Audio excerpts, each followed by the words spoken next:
Me artistin e mirënjohur që nuk ka mosh. Nuk ka mosh ke muzika, ke aktrimi, ke gjithçka. Sabri Fejzullahu. U nderove me ambasador për paqen në Tiranë. Si u ndjeve sot? Kur më mirë.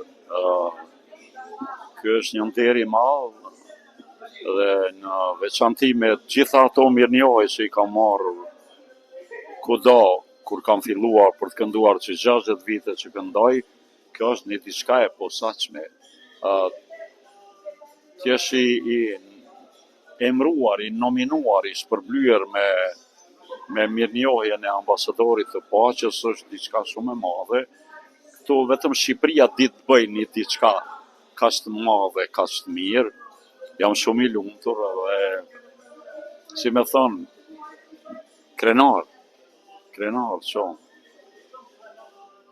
Të mbaj mend me shumë këngë. Ti këndove një këngë 92-shin, festivalin e këngëve të Sh. Por ajo më pas ka ardhur një mak e prish gjumin e natës, bashkë me Meledinën. Njerëzit domethënë gjithmonë vazhdojnë ta kujtojnë, ta këndojnë, ta përpunojnë. Akoma po.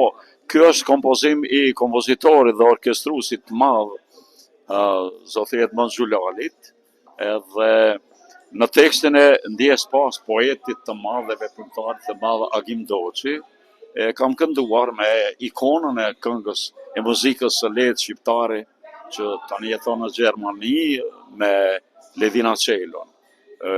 Këngë që sinqerisht ka qenë atëherë në festivalin e këngës në radio televizion, shumë e pëlqyer nga publiku. Zatën unë në Kosovë ka qenë një festival më parë para akordet e Kosovës.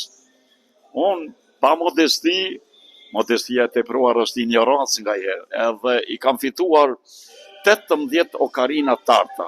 18 vite rjesht e kam fituar shpërblimin e parë të publikut me këngë të ndryshme nga O moj ti me sy të zi, Pramerë në Prishtinë, ku diun e tjerë. Gjithmonë kam mall kur të shikoj në Tiranë. Mund të vishte më shpesh, domethënë gjithmonë sepse Shqipëria ose Tirana, mund të themi, kryeqyteti të don dhe njerëzit duan të ndjekin gjithmonë artin tënd. Po, unë gjithë këndoj në Shqipëri akoma, shumë tani. Për shembull, kur jam me datën 21, është e shtunë, kësaj të shtune, në një zhador, në një pap i madh, i mirë, i bukur që vinë shumë njerëz, gjithandej në Tiranë, pastaj si vjetë vetëm në Korrikë dhe Gusht, si mysafir special, si special guest që thonë, me këngë të mia. Unë që 60 vite që këndoj asnjëherë në jetë nuk e kam kënduar asnjë këngë të asnjë këngëtari sepse nuk i di më mirë nga ata ti këndoj. Unë thash më parë këtu që i kam 1089 këngë dhe këndoj vetëm nga repertori im këtu e 60 vite më parë.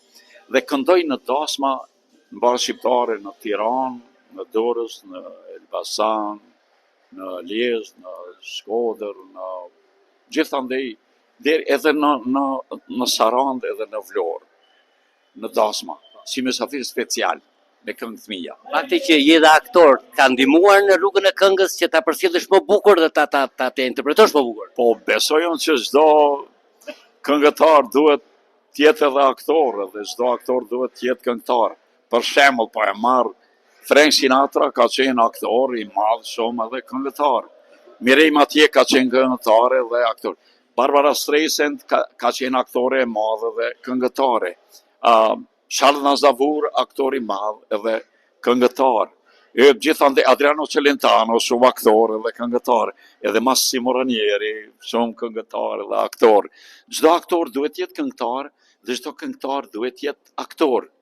Sepse për shembull si aktor do të luash në një musical, në kabare, duhet të dish edhe të këndosh. Jo të këndosh bel canto si Placido Domingo e Carreras, po të interpretosh. Edhe unë, aktrimi më ka ndihmuar shumë në jetë. Dore jetë gjatë, shëndet dhe të këndodh shpirti dhe zemra. Faleminderit shumë, më përshëndes nga zemra shumë. Faleminderit shumë.